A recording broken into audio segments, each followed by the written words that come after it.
Hola, ¿cómo están? Mi nombre es Luis Piccoli, soy integrante del Instituto Bonaerense Análisis Proyecto, que tiene sede en Florencio Varela, el IVAP. Hace muchos años nos dedicamos pura y exclusivamente a la inclusión educativa, al derecho a estudiar, al derecho a aprender.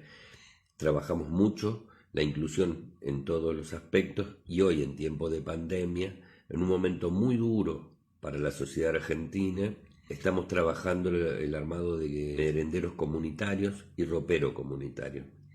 Te pedimos que nos des una mano, que nos ayudes a ayudar. Ropa limpia, que ya no uses para poder compartir de invierno y fundamentalmente que nos ayudes, si no puedes con ello, en harinas, con leche, con grasa, con aceite, y ahí te dejamos nuestro CBU. Mi nombre es Santiago Pérez, soy integrante del Instituto Bonaerense de Análisis de Proyecto y del IVAP venimos haciéndole frente a esta cuarentena y sobre todo en Florencio Varela, donde tenemos 6 merenderos comunitarios y acompañamos a 2 comedores barriales. Es por eso que le pedimos a todos los varelenses y las varelenses, aunque también le pedimos a todos los compañeros y compañeras de distintos distritos y del país en general, que nos acompañen, que nos ayuden en este momento difícil, porque bueno, siempre una mano viene bien para los que más necesitan y en este marco estamos pidiendo azúcar, yerba, té, mate cocido, grasa, también juntamos ropa de abrigo en buen estado, frazadas, colchones, todo lo que pueda servir en estos momentos de, bueno, si bien estamos saliendo del invierno, son momentos difíciles y además, bueno, para todos aquellos que por la distancia o por distintos motivos no puedan colaborar con estas donaciones, también tenemos disponible un CBU que estará apareciendo en pantalla, que es el IVAP, o botones de Mercado Pago a partir de los cuales algunos pueden ir acompañando sus donaciones. La verdad es que para nosotros y nosotras es fundamental contar con el apoyo porque nos permite a su vez seguir colaborando en otros comedores y merenderos barriales con los que venimos trabajando y haciéndole frente a esta pandemia que la verdad se hizo más larga de lo que esperábamos. Así que bueno, esperamos contar con su ayuda. La verdad es que en este momento todos los granitos de arena suman mucho para que todos tengamos un futuro mejor. Hola, desde el IVAP estamos trabajando para que vecinos y vecinas de Florencio Varela puedan tener una merienda en medio de esta pandemia. Todos podemos colaborar, ya sea con un alimento no perecedero, con alguna colaboración mediante el Mercado Pago o el CBU, o acercando a la institución o llamando por teléfono, pero todos podemos colaborar. También estamos pidiendo ropa de abrigo para entregar a los que menos tienen. Cualquier ayuda es bienvenida para ayudar a los que menos tienen en esta pandemia. Desde ya agradecemos la colaboración y esperamos tu colaboración.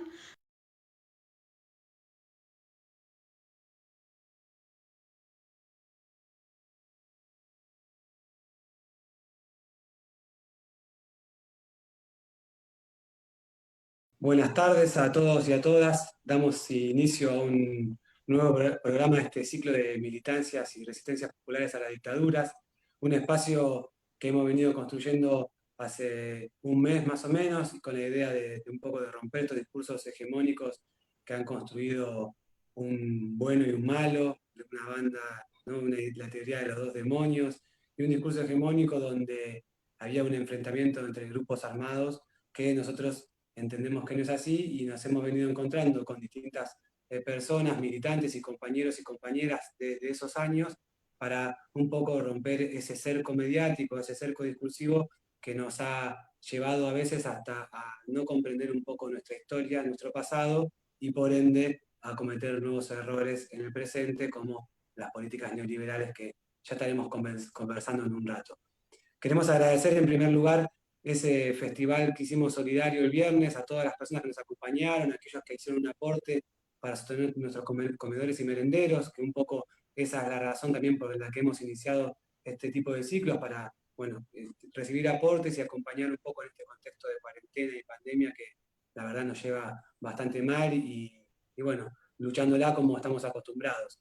El IVAP tiene además de este ciclo que sale todos los lunes a las 19, tenemos un ciclo cultural todos los miércoles a las 19 que conduce Omar Villaronco.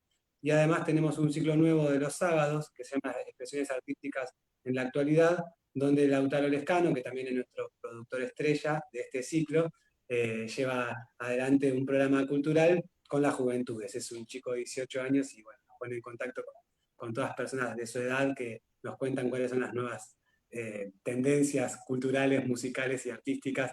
La verdad que este sábado tuvo su primer encuentro y salió muy lindo.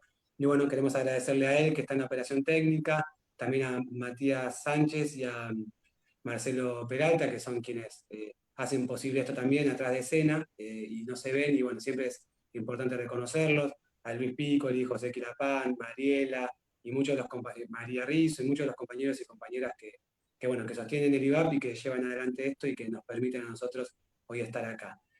También queremos acompañar la adhesión del Frente de Educadores y Educadoras del Sur, Marina Leticia Vilte, que es un espacio que ha acompañado este ciclo, y bueno, lleva ese nombre en honor a una docente desaparecida también, así que bueno, queríamos mandarles un saludo a ellos que afectuosamente nos han enviado su adhesión.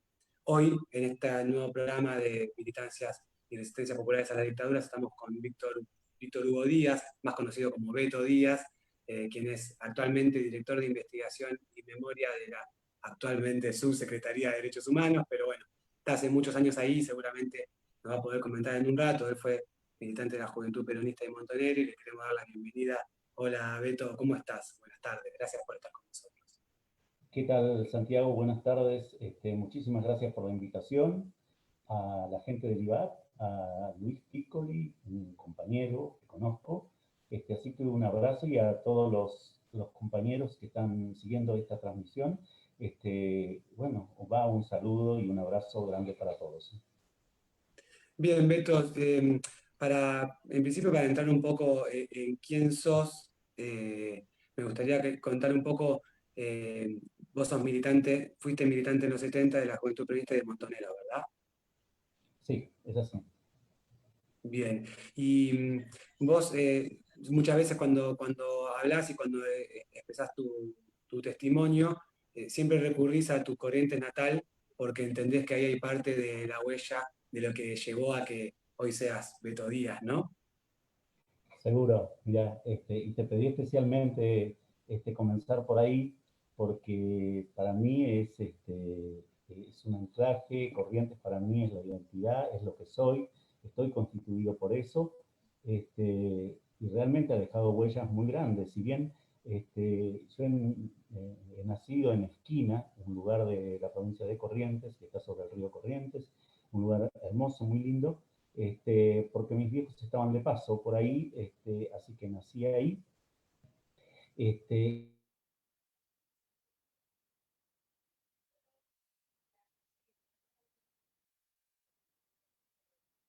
Yo ahí lo perdí, me parece que se tildó la imagen, no sé si él me está escuchando o si de la producción pueden pueden ver. Me parece que vamos a tener que ir a una pausa porque hubo algún inconveniente, así que estaremos intentando resolverlo y volvemos al aire. Hola, ¿cómo están?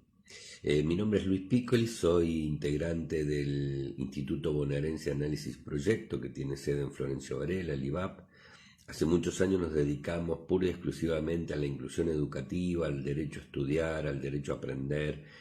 Trabajamos mucho la inclusión en todos los aspectos y hoy, en tiempo de pandemia, en un momento muy duro para la sociedad argentina, estamos trabajando el armado de merenderos comunitarios y ropero comunitario.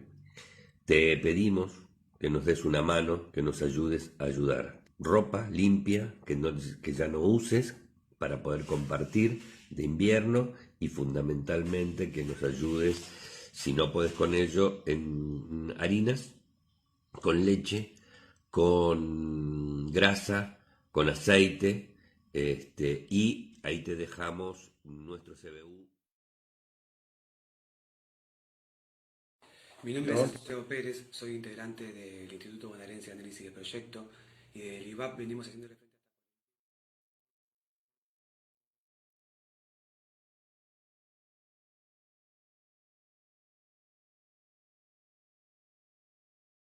de Corrientes y sí. bueno, de cómo llegas ahí.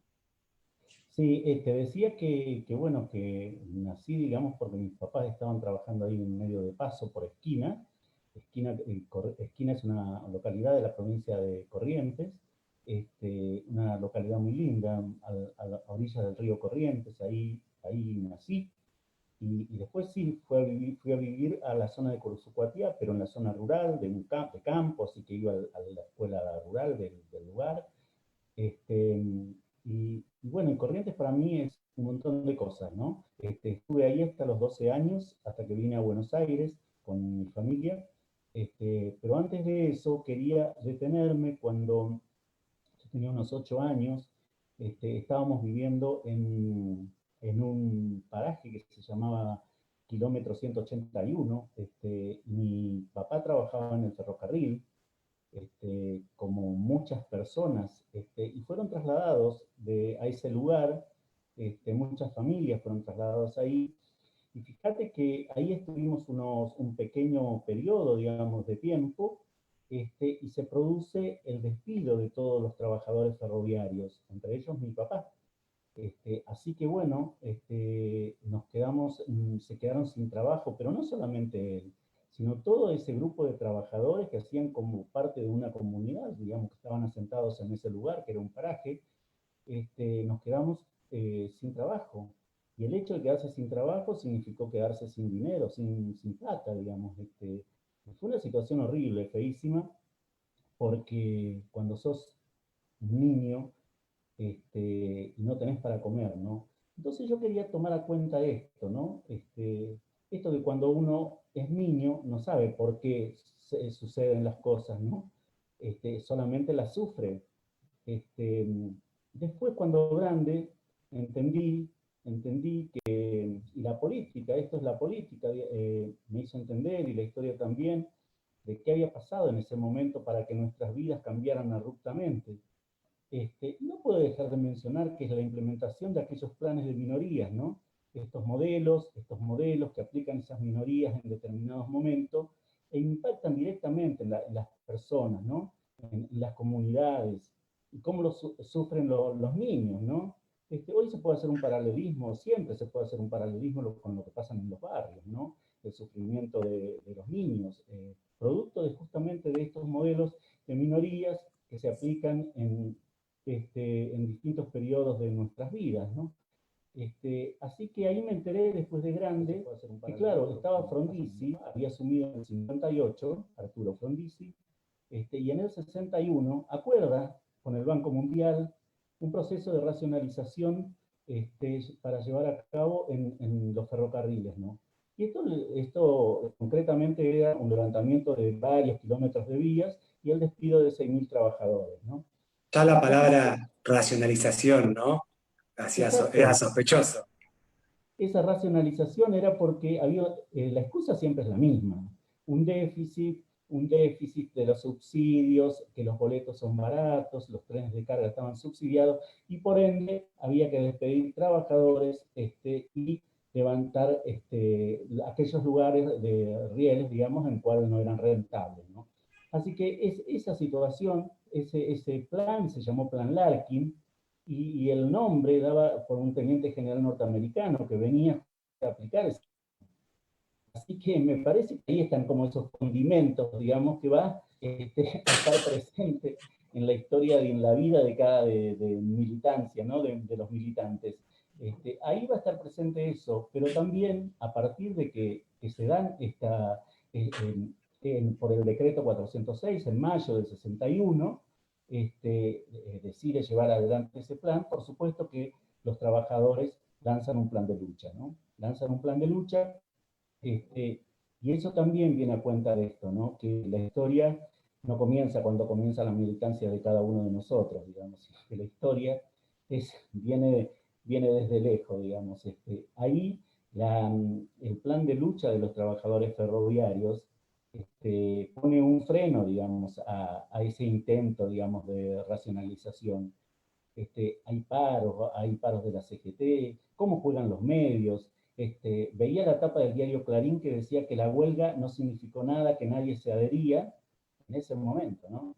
Y decía, por ejemplo, a partir de desconocer lo que estaba sucediendo, sus tapas de los días siguientes, decían, por ejemplo, llevaban tantos días de huelga y se perdieron tantos millones de pesos, bla, bla, bla. Me parece conocido Parece esa hoy. modalidad, esa metodología, digamos, la conocemos, creo que se repite y se repite, ¿no? En ese momento. Y digo, y eso hace pensar, ¿no? Uno es un niño que no sabe qué es lo que sucede, solamente ve la angustia y el sufrimiento de sus padres, que no saben qué darle, ¿no? De comer, porque hemos llegado a esa situación de no tener para comer. Y además era todo el barrio ese que estaba en la misma situación, así que nadie podía ser solidario con el otro porque nadie tenía nada. Entonces, digo esto, ¿no? Para que la militancia de hoy, del ayer, pero fundamentalmente de la de hoy, tome en cuenta cómo son estos modelos de minorías, ¿no? Que hay que ser conscientes de cuando se habla de racionalización, de eficacia, hacia dónde apuntan estas minorías, ¿no? Y no prestarse a difundir, a amplificar estas voces, ¿no?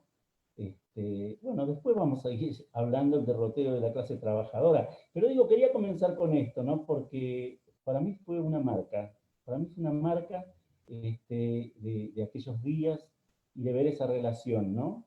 De la implementación de estos modelos y el sufrimiento del campo popular, de las personas humildes, de los barrios, de los trabajadores, ¿no? Así que un poco quería comenzar con eso, Santiago. Bien, Beto, y eso es muy interesante porque como que la historia, o sea, el hilo de la historia lo marcan, ¿no? Los momentos obligados, las clases dominantes, los discursos hegemónicos y las resistencias populares, porque si nos ponemos a pensar, son breves paréntesis de gobiernos populares y grandes paréntesis de dictaduras o de gobiernos democráticos con proscripción del peronismo. Ahí dicen que si se puede hablar un poquito más fuerte, Beto, que por ahí se escucha un poquito bajo en algunos comentarios de los espectadores. Pero bueno, un poco eso me parecía que era interesante, cómo se conecta todo, ¿no? Y es el sufrimiento del pueblo en definitiva, porque yo me imagino, en esos momentos, por ahí, en esos años, muchos pueblos estaban definidos por ser o una estación ferrocarril o ser un barrio de trabajadores y trabajadoras, ¿no? Entonces, en definitiva, se va el causal de la mayor movimiento comercial y económico y queda un pueblo fantasma, esto que decías, no hay solidaridad posible si el hambre es generalizado. ¿Cómo se sale de eso? ¿Cómo lo ves hoy a la distancia? Claro, eso es lo que me parece que a uno nos lleva a situaciones tan dramáticas, ¿no? Tan dramáticas. Así que, bueno, ahí aguantamos todo lo que pudimos y tuvimos que irnos de ese lugar, como hizo toda gran cantidad de parte de esas familias, digamos, migrar a otros lados, ¿no? Nosotros fuimos a otro lugar donde teníamos unos tíos que tenían campo, y fuimos a vivir ahí, y ahí es lo que te decía, que iba a la escuela rural hasta los 12 años. Pero bueno, Corrientes me dio eso, me dio muchísimo más, me dio la felicidad de tener todo como es el campo para nosotros. Éramos varios hermanos, así que lo disfrutábamos mucho. Y también me dio también la sensación y dialogar con la naturaleza, ¿no? Ahí aprendí que el lenguaje no es todo, porque cuando estás recorriendo el campo a caballo con otro, y como decía, hay viento fuerte, no puedes entablar una conversación porque no se te escucha. Entonces, ahí sí están los gestos, los sonidos, todas estas cosas que son parte de la comunicación y del lenguaje. Y alguien que viene de afuera a veces dice, no hablamos, pero estamos comunicados. Eso lo aprendí también, me lo enseñó ahí en Corrientes, aprendí todo esto, ¿no? Así que, bueno, quería remarcar esto. Después, a los 12 años, sí, ya me vine para acá, para Buenos Aires, ¿no? Dos cosas, Beto, de esto. Vos tal vez te venís joven, pero algo que hablábamos con Jorge Giles en el programa anterior y en el inicio con Gustavo Molfino, cómo, si bien la dictadura uno la pone en el 24 de marzo del 76, en el norte argentino se empieza a sufrir la persecución, la desaparición, el asesinato, incluso de maestras ya en 1970, o si no me equivoco, en fines del 69, ¿no? Y eh, se empezó a sufrir mucho antes, allá por ahí vos te viste joven y esa parte no la llegaste a vivir, pero se sufrió desde muy joven allá, o sea, mucho antes que en Buenos Aires, vamos a ponerle. Pero seguro, claro que sí. Acordémonos lo que pasó con la caña de azúcar en Tucumán, con los ingenios, mucho antes de eso, ¿no? Así que todo el norte argentino sufrió la represión mucho antes también. Acordémonos del operativo Independencia lanzado en el 75, en febrero del 75.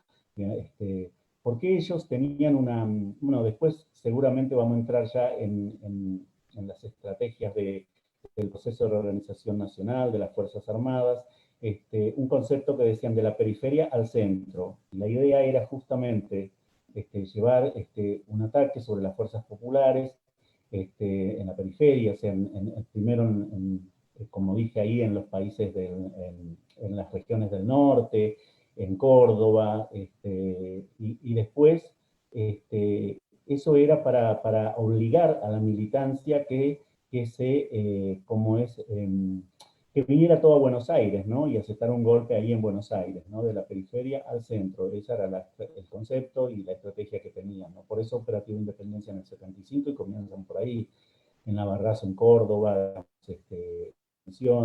peronista, digamos. Eso empieza todo en el último periodo del gobierno peronista, ¿no? Con Isabel Martínez y demás. Quería retomar esto porque justamente llegué, y apenas llegué a Buenos Aires empecé a trabajar, ¿no?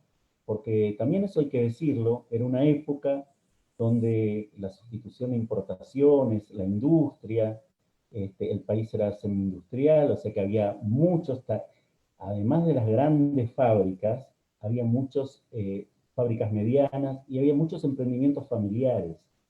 Entonces eso permitía encontrar trabajo rápidamente a quien buscaba, digamos, trabajo, ¿no?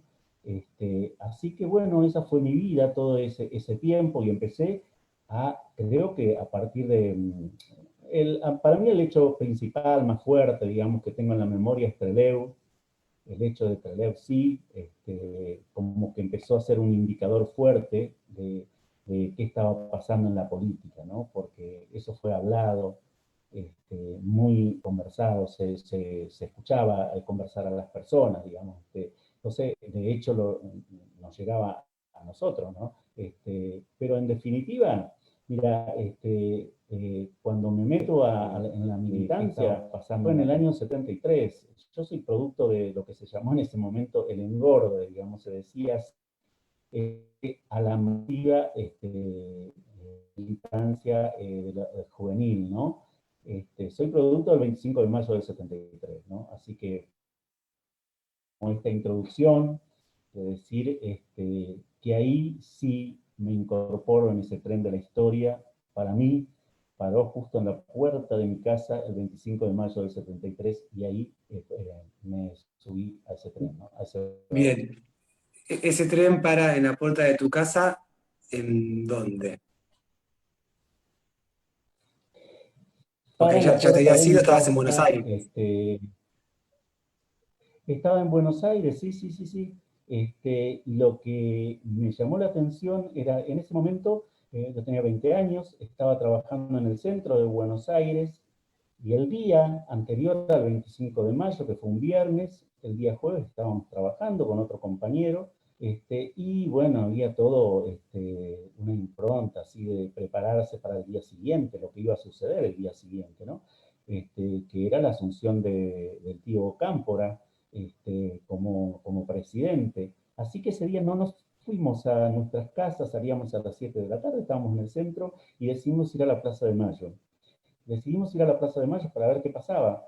Y llegamos a la plaza a 7, 7 y pico, no había nada todavía, pero después empezamos a ver que empezaban a caer jóvenes, estudiantes, oficinistas, de a poco, hasta que apareció una camioneta, una vieja Ford, con 8 o 10 militantes con bandera y la marcha peronista, ¿no? Bueno, eso fue el inicio de una noche total, del comienzo de una noche movilizada, porque toda la gente que estaba ahí corrió detrás de esa camioneta y ya, decía que teníamos 20 años, ¿no? Porque recuerdo que fuimos de ahí hasta Plaza 11 o Rivadavia, y cada vez se sumaban más gente, ¿no? Y la consigna que surgía en ese momento era una consigna muy básica, decían, los que están con Perón que se sumen al montón, que se vengan al montón.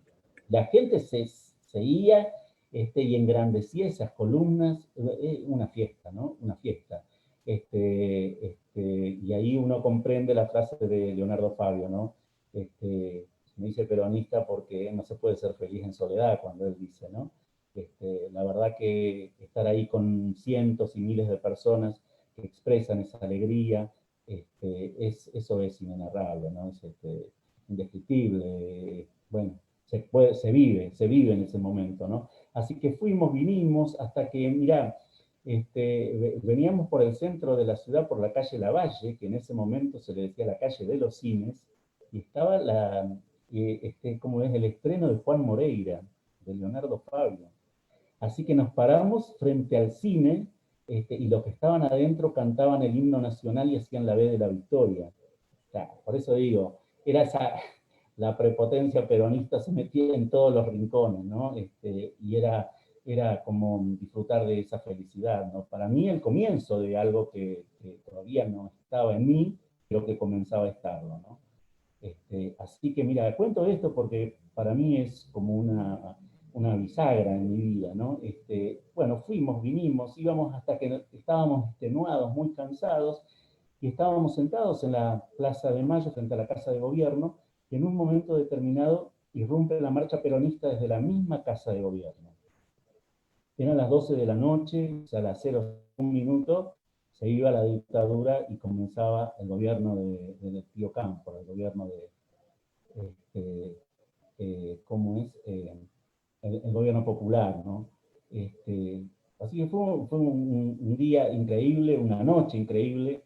Nos volví al barrio, vivía en Villa España, en Berazategui, y ahí ya estaban nadie dormía ese día, ¿no? Estaban las unidades básicas organizando todo, así que a las 7 de la mañana, esas explosiones se sentían también, de petardos y demás, y a las 7 de la mañana nos fuimos para la plaza, ¿no? A disfrutar de lo que fue ese día, ¿no? Ese día de gloria, un día trascendente, digamos, no sé, ahí estaba después como a las 15 horas va a salir Cámpora al balcón para hablar, y al lado estaba Salvador Allende y Dorticós Torrado, presidente de Cuba, ¿no? Así que, bueno, ahí estaba toda la patria grande, digamos, en ese balcón, ¿no? Así que fue un día de gloria, por eso hoy esta charla se da en octubre, ¿no? Y octubre es nuestro, ¿no? Así que por eso quería reivindicar esta charla, comenzar con esta cuestión de alegría, ¿no? De fortaleza, digamos, de levantar el ánimo, digamos, justo en esta pandemia y en este encierro, digamos, que complejiza todas las cosas, pero bueno, hay que meterle fuerza, hay que meterle ganas, y hay que anclar en estas horas de alegría que tenían las clases populares para poder emprender un camino de futuro, ¿no? De pensar el futuro. Y nos toca además pasar un 17 de octubre mediatizado, ¿no? Antes de irnos a la pausa, tenemos que hacer la pausa obligatoria, eh, que bueno, y después vamos a seguir con esta alegría de recibir el octubre y de tenerte acá, Beto. Vamos a hacer una pequeña pausa y en 3 minutitos volvemos al aire. Perfecto.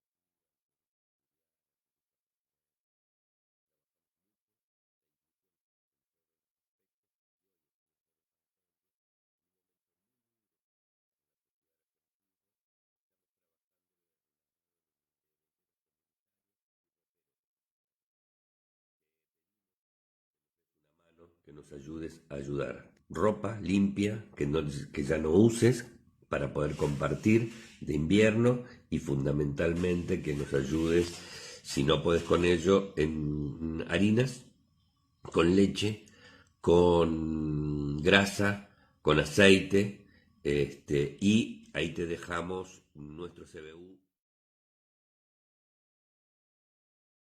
Mi nombre es Santiago Pérez, soy integrante del Instituto Bonaerense de Análisis de Proyecto, y del IVAP venimos haciéndole frente a esta cuarentena, y sobre todo en Florencio Varela, donde tenemos 6 merenderos comunitarios y acompañamos a 2 comedores barriales.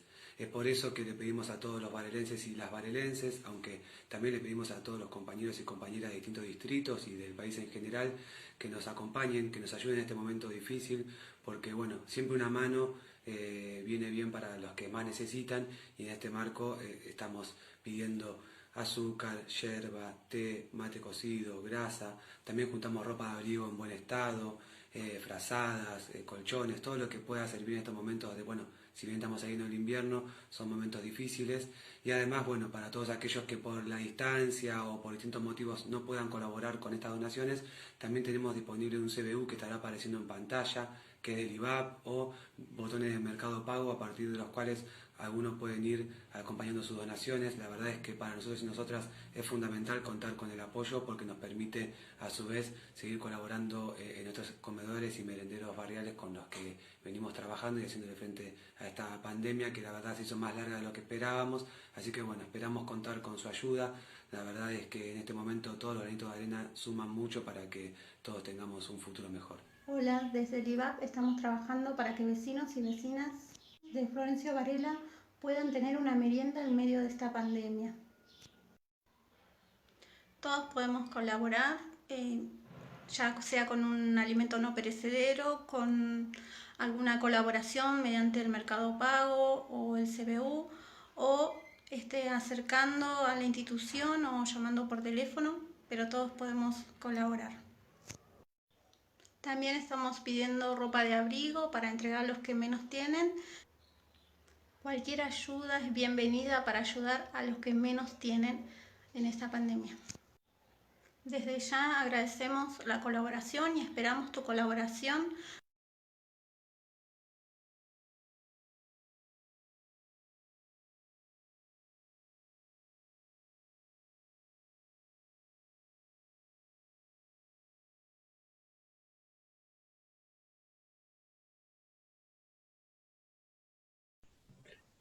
Seguimos acá con este ciclo de militancias y resistencias populares a las dictaduras. Estamos con Beto Díaz y todavía nos queda la sonrisa marcada de lo que terminamos hablando, de la alegría de estar en un octubre nuevo.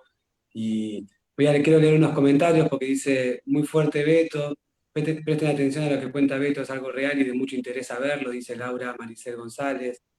Buenas tardes, merendero Ayudar Presente, Sembrando Caminos.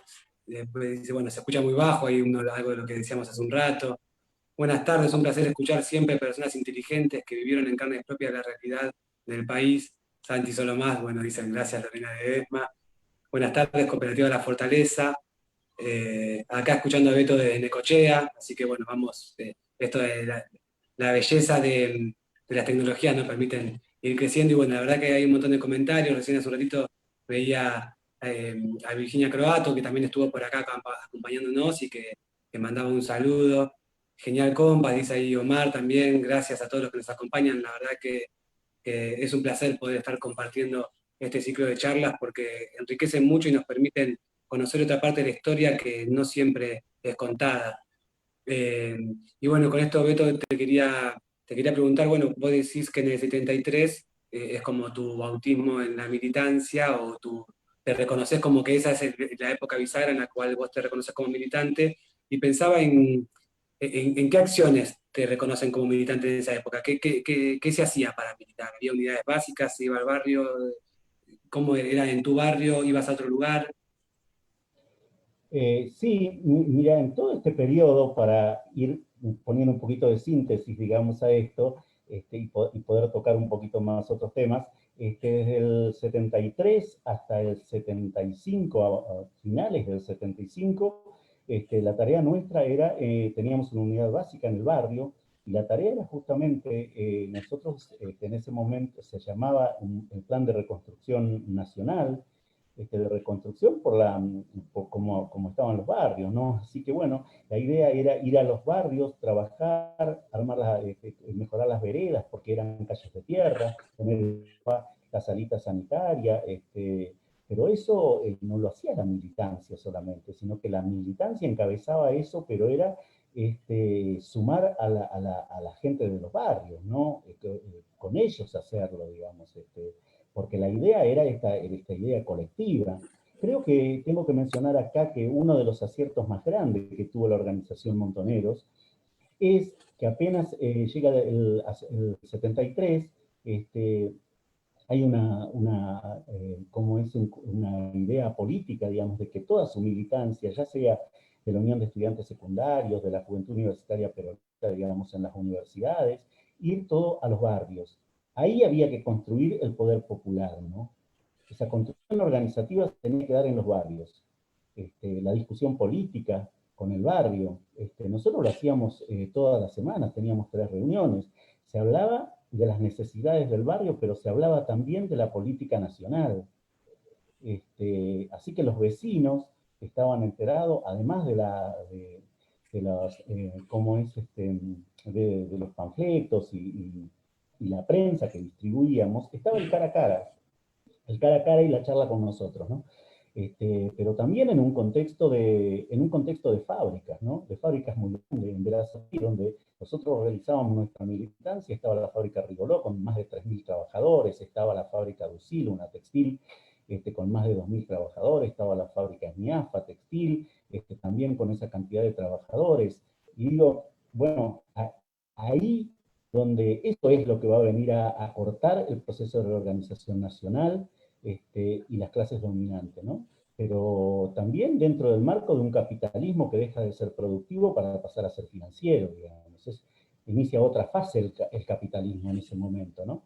Y ya no van a estar esos galpones donde se reunían más de 7.000, 5.000, 3.000 trabajadores, eso todos los días, y ahí la vida era la relación entre los trabajadores, la fraternidad, el compañerismo con el delegado, con el sindicato, con conquistar mejoras de vida, mejor calidad de vida.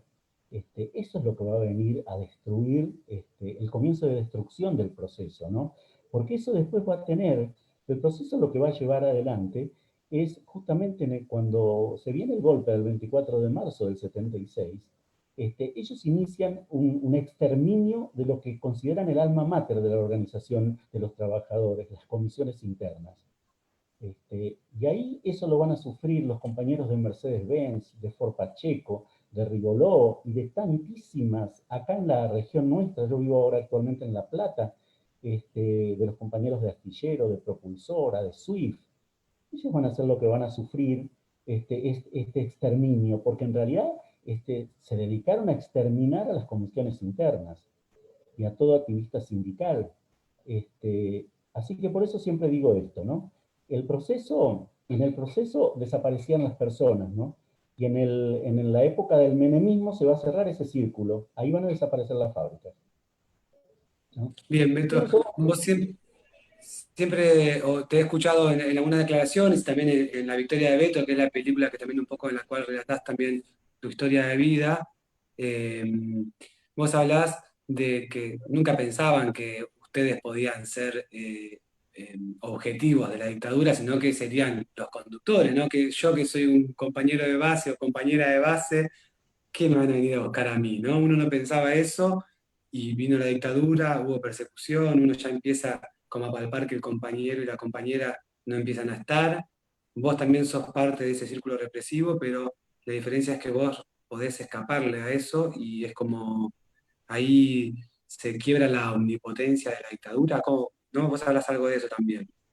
Exacto, porque era esto cuando todavía estábamos en las agrupaciones, años 74, 75, y a partir de la muerte del general Perón, empiezan los ataques de la derecha peronista, digamos, en ese momento, y que se inicia con Ortega Peña, la asesinato de Ortega Peña, que tuvo un impacto fuertísimo. Entonces, estas eran justamente nuestras charlas, ¿no? Charlas de jóvenes ahí, de las unidades básicas, ¿no? Pero bueno, ¿quién se va a fijar en nosotros? ¿Qué somos? Nosotros no somos nada, ¿en qué influimos? Esa era la cuestión. Decíamos, bueno, los tipos van a poner la mira en nuestros responsables, en la gente más protagonista de la organización, digamos, bla, bla, los dirigentes políticos más notorios, eso.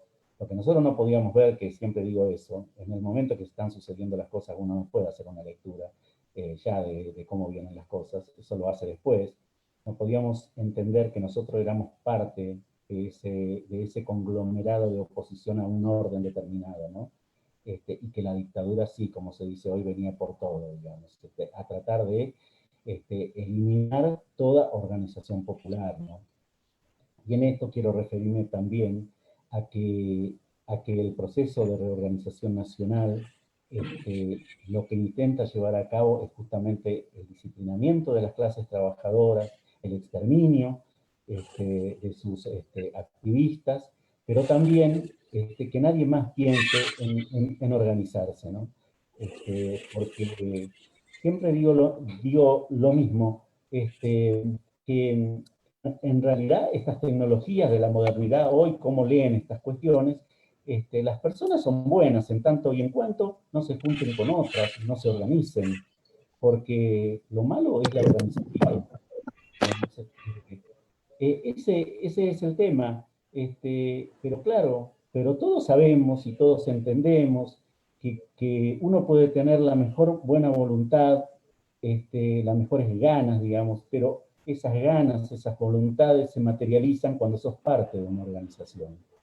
Es la que hace posible que esos impulsos, que esas voluntades se junten y se organicen y se concreten en acciones, ¿no? Esto es lo que pasó en la Argentina, pero no solo la cuestión de las organizaciones políticos militares, también van contra la organización sindical, contra las organizaciones barriales, las organizaciones estudiantiles, y eso llega hasta nuestros días, ¿no? La estigmatización de la cuestión organizativa, de no ser que nadie sea parte de una organización. Así que por eso siempre digo, defendamos las organizaciones que tenemos, las organizaciones sindicales, las organizaciones barriales, etc., porque cuando se meten en nuestra organización es que se están metiendo en nuestra casa. Y eso creo que nosotros lo tenemos que tener en claro. Por otro lado, esa conciencia de clase que hacía que la clase trabajadora se reconociera como tal en esos años, porque hacía que tenía el sustento material, estaba en un determinado lugar, todos los días, con el trabajo industrial, con sus compañeros, con sus delegados, etc. Hoy ya no es lo mismo, digamos. Hoy no existen esas fábricas, la mayoría son cuentapropistas, servicios y alguna que otra fábricas. Entonces la pregunta sería esta, ¿no? ¿Cuánto tiempo? Y ahí, digamos, en ese campo de donde ya no está la clase trabajadora junta, hace mella los medios de comunicación, ¿no? De manipulación de las conciencias, ¿no? Que intentan por todos los medios que uno sea ese amplificador de las voces de estas minorías, ¿no? Que no tienen que ver con nuestros intereses. Entonces ahí sí hacen mella. Entonces la pregunta que nos queda es saber cuánto tiempo pasará para que la clase trabajadora, más allá de la transformación que ha sufrido el trabajo, se pueda volver a ver como clase trabajadora en sí, ¿no? Esta cosa de cuánto tiempo va a pasar para que eso sea así, porque en definitiva, si uno va al fondo de la cuestión, y esta relación de capital-trabajo no ha cambiado. Unos son los dueños del capital, un capital concentrado, nosotros solo vendemos nuestra fuerza de trabajo. Digamos, ¿cuánto tiempo pasará para que, más allá de que esos formatos y ese trabajo se transforme, nos podamos sentir trabajadores, sentirnos que somos parte del mundo del trabajo, ¿no? Y no, como es, no ser parte de amplificar estas voces de las minorías, ¿no? Que decía.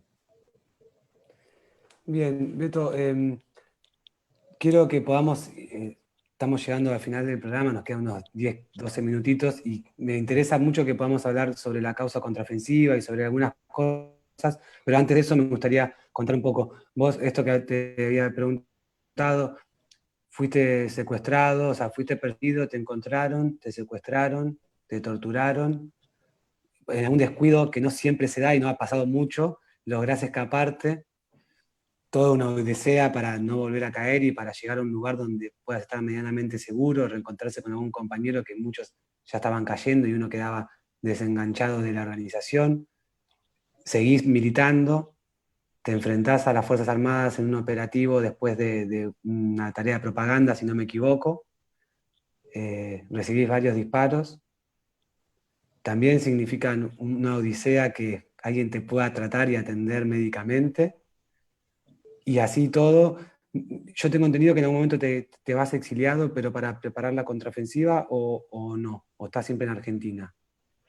Sí, mira, en mi caso estuve en Argentina, bueno, todo el tiempo, ¿no? Años 76, 77, 78, y nosotros nos vienen, logramos tomar comunicación con la conducción nuestra, porque hacía más de un año y pico que estábamos totalmente desenganchados, la columna sur, sus estructuras, así que salimos del país en principios en enero, los primeros días de enero del 79 hacia México, para justamente volver 3 meses después con lo que llamamos contraofensiva popular, ¿no?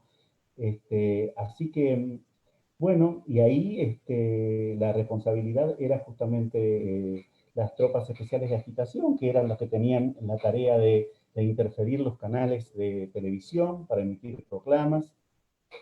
Bueno, así ingresamos, y esto fue contado y están las crónicas de todo el juicio contraofensivo, ¿no? Un juicio interesante, realmente muy interesante. ¿Por qué digo interesante? Porque me parece que cuando se iba a dar este juicio, el comienzo, digamos, a principios del 2019, también estaba la duda, todavía el gobierno del macrismo, digamos, así que uno tenía dudas en ese sentido.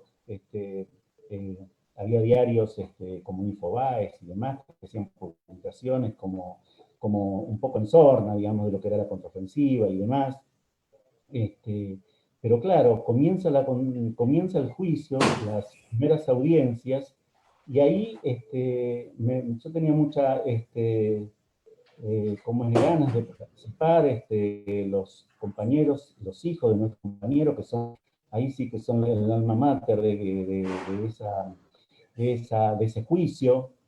Por eso digo, todos los compañeros que han estado llevando adelante esta organización, que se han puesto la mochila al hombro de este juicio, junto con Pablo Yonto, que es nuestro abogado, la tarea que hicieron es realmente encomiable, digamos, de una grandeza tal.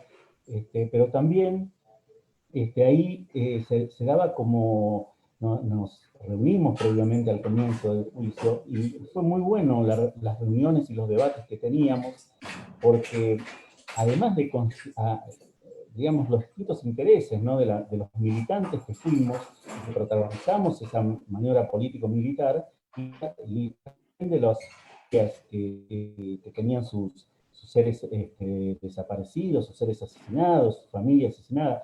Entonces ahí había como dos grandes miradas, ¿no? Por un lado había que construir la prueba para imputar a los responsables del hecho, ¿no? A los sectores de inteligencia.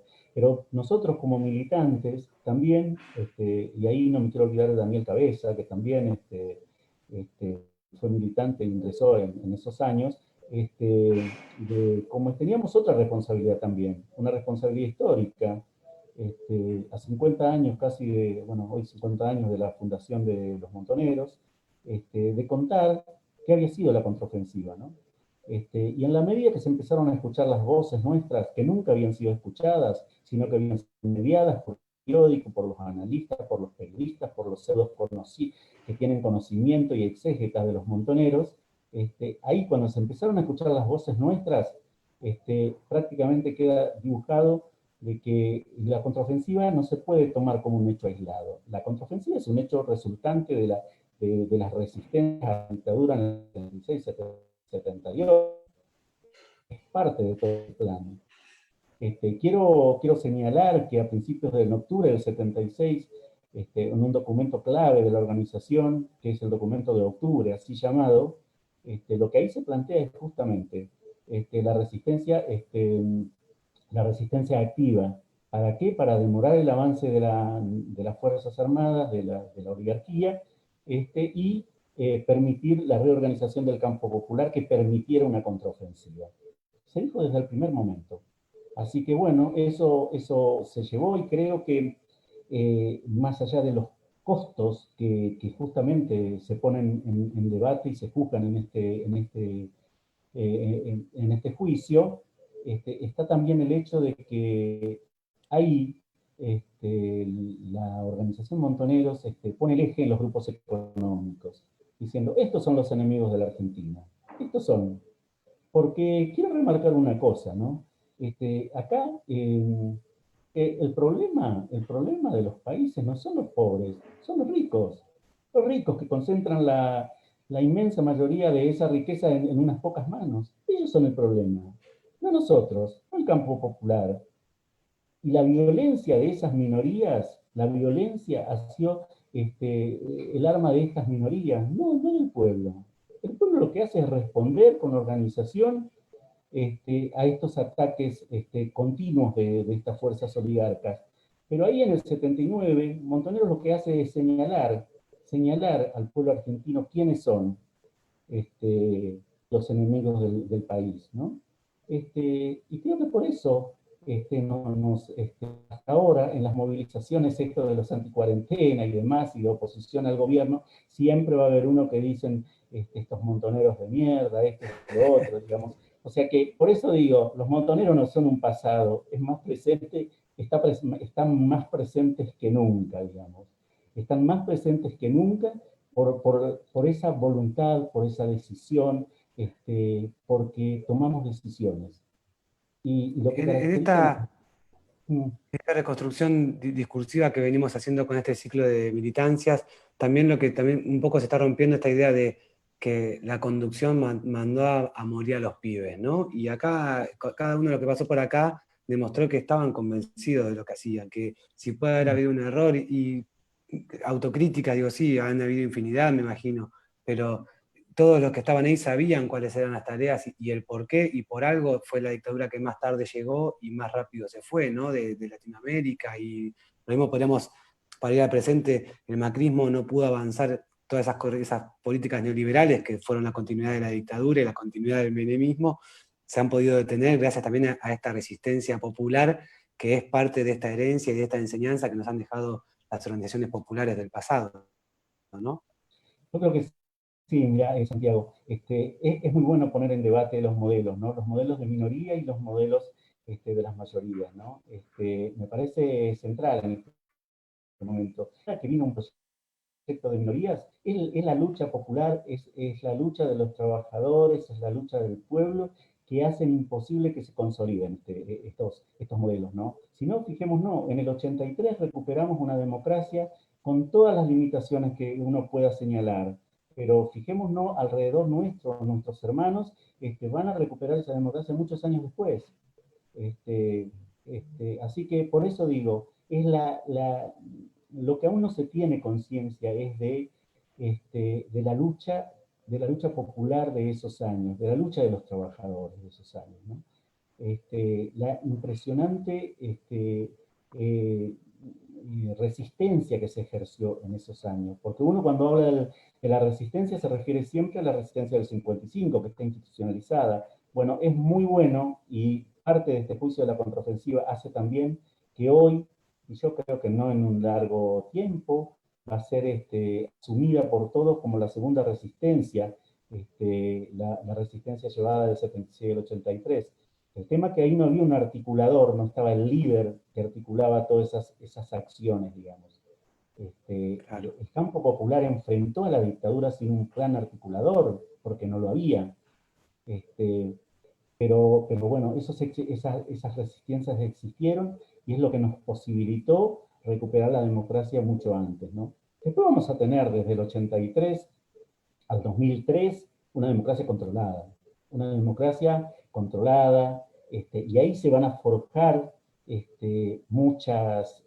un contexto de lo políticamente correcto, ¿no? Esto se puede, hasta acá se puede. Bueno, yo creo que eso es lo que hay que romper hoy. Cuando hablaba de toma de decisiones, eso es lo que caracteriza a un dirigente. Un dirigente toma decisiones, así sea un dirigente barrial, un dirigente sindical, y lo que nos caracterizó a nosotros como militantes de los 70 es que tomamos decisiones. Te puede salir bien, te puede salir mal. Pero el tema es que esas decisiones estén sustentando un proyecto y que sean beneficiarias del campo popular, ¿no? Después pueden salir mal, pero bueno, hay que romper con esos límites, pensar, por ejemplo, yo leo muchas a veces estas tesis que se preparan con respecto del accionar de los montoneros y demás, y de base lo que tiene es una limitación estructural mental, digamos, que no pueden Prejuicio puro. pensar que quieren hacer o se realizan trabajos, pero dentro del marco de lo políticamente correcto. Bueno, yo le pido a las nuevas generaciones, porque no tengo dudas de que las nuevas generaciones van a levantar esto como nosotros levantamos a las montoneras de Güemes, ¿no? Porque eso eran nuestros principios. Los formatos es una cosa de contexto, digamos, porque nosotros levantamos las montoneras de Güemes y demás, pero no estábamos arriba de los caballos y con las lanzas, porque era otra época y otro contexto. Entonces, lo que queda aquí son estos principios, ¿no? Esta toma de decisiones, esta cosa de transgredir, de estar al lado del trabajador, de cómo es de defender estas conquistas que venimos logrando, ¿no? Así que yo pido esto a las nuevas generaciones, que intenten pensar más allá de estas limitaciones que impone, digamos, esta cuestión de lo políticamente correcto, ¿no? Quiero en este sentido, sí. No, decime. Sí, no, en este sentido también, dar un saludo muy grande a los compañeros de AT Verde y Blanca, que nos posibilitó en estos 4 años de macrismo organizar una resistencia al macrismo y ser parte de toda esa resistencia, de la marcha federal, de todo en la Plaza de Mayo, que de esos compañeros que genuinamente se organizaron y son, sin lugar a dudas, la nueva camada de dirigentes de esta época, ¿no? El Tano Catalano, no sé, hay un montón de dirigentes que son protagonistas de esta época, ¿no? Así que en ellos nosotros tenemos muchísima nuestra admiración y estamos ahí para seguir esta lucha y para apoyarlos, ¿no? Pero porque seguimos siendo militantes, todavía no nos hemos bajado de ese tren de la historia que sigue recorriendo, ¿no? Ese tren que digo viene del fondo de la historia y que a principios del siglo se subieron los anarquistas, los comunistas, los socialistas, grande allá en Patagonia, después se va a subir la clase obrera peronista, el 17, y después muchos de nosotros el 25 de mayo del 73. Y después muchos de los compañeros de ahora se van a subir el 25 de mayo del 2003, pero fundamentalmente el 27 de octubre, el día del fallecimiento del compañero Néstor Kirchner, con lo que ahora se van a cumplir 10 años. Ahí se subió ese tren de la historia, recogió a un montones de militancia, ¿no? Entonces, yo creo que le agregaría la 125, que también fue, ¿no?, la fallida 125, la ley de la intención de modificar las retenciones al agro, que también fue algo bisagra en los movimientos populares, exacto, por lo menos. Exacto, gracias por recordarme, porque bueno, hay muchísimas cosas para hablar, para tocar, pero ¿cómo es? La 125, algunos dicen, bueno, nos ganaron. Yo creo que el kirchnerismo encontró su ADN en esa lucha de la 125, ¿no? Encontró su ADN, encontró cómo es su ADN de gobierno popular, y de ahí en adelante se construyó a sí mismo, ¿no? Me parece que eso es lo que pasó, y también no quiero dejar de olvidarme de que esas clases, esas minorías, tomaron la calle en la 125, ¿no? Y de ahí no la abandonaron nunca más. Eso también hay que tener en cuenta, ¿eh? Porque hasta antes de la 125 no recurrían a estas movilizaciones, a estos cortes de calle, ese tipo de cosas. Ahí empieza la contraofensiva de las clases oligárquicas, ¿no? Así que, bueno. Y en este contexto de pandemia, cómo además hasta se animan a contradecir cualquier intención o cualquier orden o cualquier ley del gobierno que propone no juntarse, no hacer grandes espacios, grandes aglomeraciones de personas, cómo así todo desafían a esa autoridad como si no la verdad la tienen ellos por estar en un lugar de la pirámide de clases sociales. Exacto, Santiago, están realmente motivados en un plan de desestabilización, digamos. ¿Quién no puede ver eso? Bueno, están apretando el acelerador porque quieren hacerlo en este contexto de pandemia, digamos, porque saliendo de este contexto de pandemia saben que pierden, digamos, saben que pierden. Así que hoy más que nunca es el apoyo a nuestro gobierno, al gobierno de Alberto y de Cristina, al gobierno que ganó, pero vos fijate que cómo solamente con ganar una elección no alcanza, ¿no? Porque apenas ellos asumieron, al día siguiente ya tenían esta contraofensiva de las clases oligárquicas, ¿no? Así que, bueno, a estar más organizados que nunca, dejando de lado algunas pequeñeces por ahí de diferencias que uno puede tener con otras agrupaciones, de rodear a este gobierno popular nuestro, no van a lograr que uno apoye a uno o que Néstor, que Cristina, que esto, que lo otro, no. Es un gobierno de todos, es el gobierno de todos, y porque es de todos lo tenemos que defender. Si se meten con el gobierno nuestro, se están metiendo en nuestras casas, eso lo tenemos que tener claro. En este contexto, en este contexto de apoyar a nuestro gobierno, de saber quiénes están del otro lado, pero bueno, yo llamo a esto que lo hagamos con mucha alegría, ¿no? Con mucha alegría, con mucha fuerza, con mucho optimismo, de sentir al compañero al lado nuestro, que esto es una tarea colectiva, que entendamos que nuestra participación política es la continuación de muchos otros, que también lo hicieron muchos años antes que nosotros. Nosotros somos parte y continuadores, digo, de este tren de la historia que sigue traccionando, ¿no? Uno baja y otros suben, ¿no? Pero así está, digamos, esta cosa. Y así que, bueno, supongo que no nos queda mucho tiempo. No nos queda, no. Ya viste que la hora vuela, más cuando son lindos los relatos, es un testimonio. La verdad que tenemos un montón de comentarios de un hermoso testimonio, felicitaciones compañeros, muchos compañeros y compañeras cooperativistas, muchos compañeros y compañeras estudiantes del FINES, que es de un secundario de adultos, egresados del FINES, agradeciendo el testimonio, contando la importancia que es reconstruir la historia, el respeto hacia lo que vos contás, hacia la experiencia de vida. Tenemos compañeros que nos han visto de Necochea, Tucumán, Bariloche, Río Gallegos, Distrito de San Martín, Corrientes, Mendoza, Posadas, Brasil, Mar de Ajó, Mar del Plata. Nos han visto de todos lados, Beto, la verdad que quedan siempre un montón de cosas. Ahí la voy a tirar y te vas a quedar con las ganas de hablar porque te he escuchado hablar de eso, pero la estigmatización de las organizaciones, sea cual sea el tipo de organización, un poco has mencionado que se quiere hacer como para también desorganizar y desarmarnos un poco. Es un objetivo que no lo han podido lograr, y esto que decías vos de ATEN, la resistencia de todas las organizaciones sociales, políticas, e incluso vamos a poner a las religiosas, que también hacen mucho en los barrios populares para sostener ollas, para sostener a los compañeros, para contener algunas veces las necesidades de los barrios. La verdad es que es un placer tenerte acá, Beto.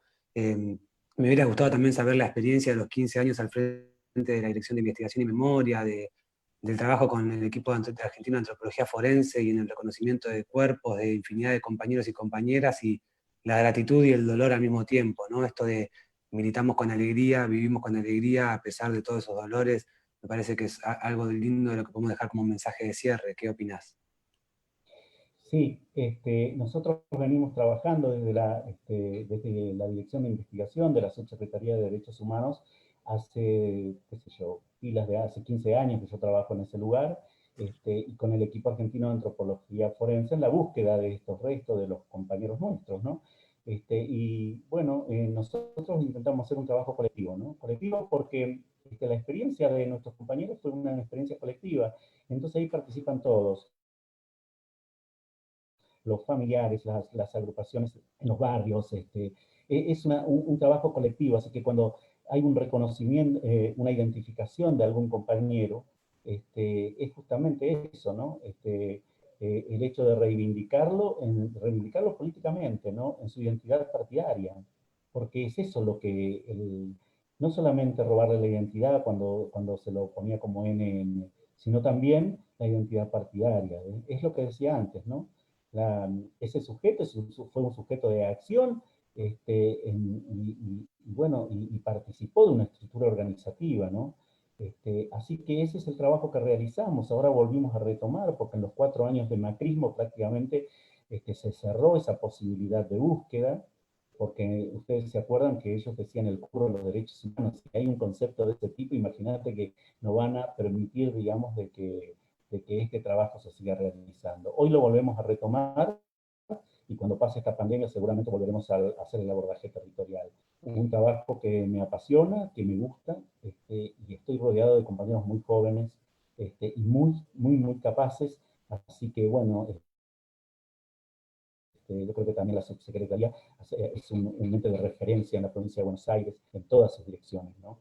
Y eso me hace muy feliz, digamos, que a esta edad siga trabajando estando ahí, me pone también muy contento, muy feliz, y bueno, esperemos que esta complejidad, esta situación tan compleja de pandemia, podamos atravesar lo mejor posible, y los necesitamos a todos, así que cuídense mucho, porque los necesitamos a todos, y estar juntos, más juntos que nunca, rodeando a nuestro gobierno, el gobierno de todos nosotros, y que bueno, que cuando ya vendrá el momento en que podamos salir, este 17, hay formas de celebrar este 17 de octubre, pero también por ahí algunos estaban planteando caravanas, y está muy bien que sea así, que se escuche la marcha peronista desde todos los rincones de la patria, en todas las casas, con bandera argentina, digamos, porque el peronismo dijo, ¿no? El sujeto, el imaginario peronista era el hombre trabajador, era la clase trabajadora. Así que muchas gracias. Bueno, muchas gracias, Beto. Es un honor, un placer tenerte acá. Son parte de lo que han sembrado también estas resistencias populares de la actualidad, su ejemplo, su militancia, su compromiso. Así que te agradecemos a vos por pasar por este ciclo nuestro. Agradecemos también y queremos reconocer el trabajo de todas las compañeras y compañeros que llevan adelante nuestros merenderos, nuestros comedores, que están, como se dice, en la línea de batalla. Esto fue un programa más del ciclo de militancias y resistencias populares. La verdad que estamos muy contentos de poder tener este espacio y de contar con grandes compañeros como vos, Beto, y bueno, les agradecemos una vez más a la operación técnica, a Lautaro, a Matías y a Marcelo, que hacen mucho, a Luis Piccoli, que es como un director de orquesta para nosotros porque está en los pequeños detalles siempre, vos que lo conocés siempre está ahí en todas esas cositas, así que bueno, les agradecemos a todos ellos, a José y a todos los compañeros y compañeras que en serio están ahí mirándonos, acompañándonos, tirándonos aliento, pasándonos información y bueno, un poco esto. Este trabajo yo pongo la cara, pero atrás hay decenas de personas que lo están llevando adelante y lo hacen posible, así que a todos ellos, gracias por hacerlo posible. Un beso grande, nos vemos el próximo lunes y el miércoles con Omar está el ciclo de cultural que va a haber, si no me equivoco, un excombatiente de Malvinas también para contar parte de su historia. Muchas gracias. Gracias, Santiago. Hola, ¿cómo están? Mi nombre es Luis Piccoli, soy integrante del Instituto Bonaerense Análisis Proyecto, que tiene sede en Florencio Varela, el IVAP. Hace muchos años nos dedicamos pura y exclusivamente a la inclusión educativa, al derecho a estudiar, al derecho a aprender. Trabajamos mucho la inclusión en todos los aspectos y hoy, en tiempo de pandemia, en un momento muy duro para la sociedad argentina, estamos trabajando el armado de merenderos comunitarios y ropero comunitario. Te pedimos que nos des una mano, que nos ayudes a ayudar. Ropa limpia, que ya no uses, para poder compartir de invierno y fundamentalmente que nos ayudes, si no podés con ello, en harinas, con leche, con grasa, con aceite, y ahí te dejamos nuestro CBU.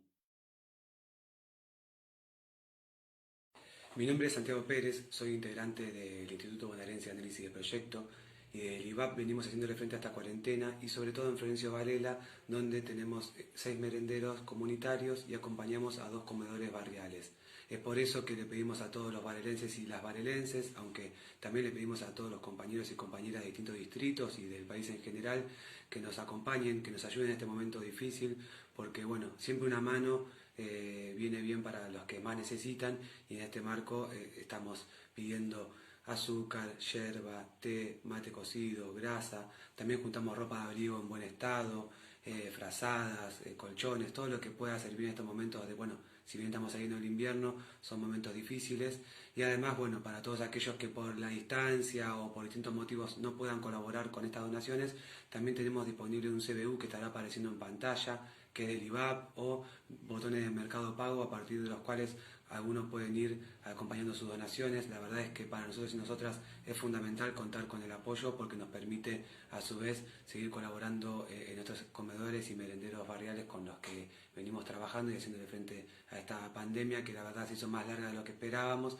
Así que bueno, esperamos contar con su ayuda. La verdad es que en este momento todos los granitos de arena suman mucho para que todos tengamos un futuro mejor. Hola, desde el IVAP estamos trabajando para que vecinos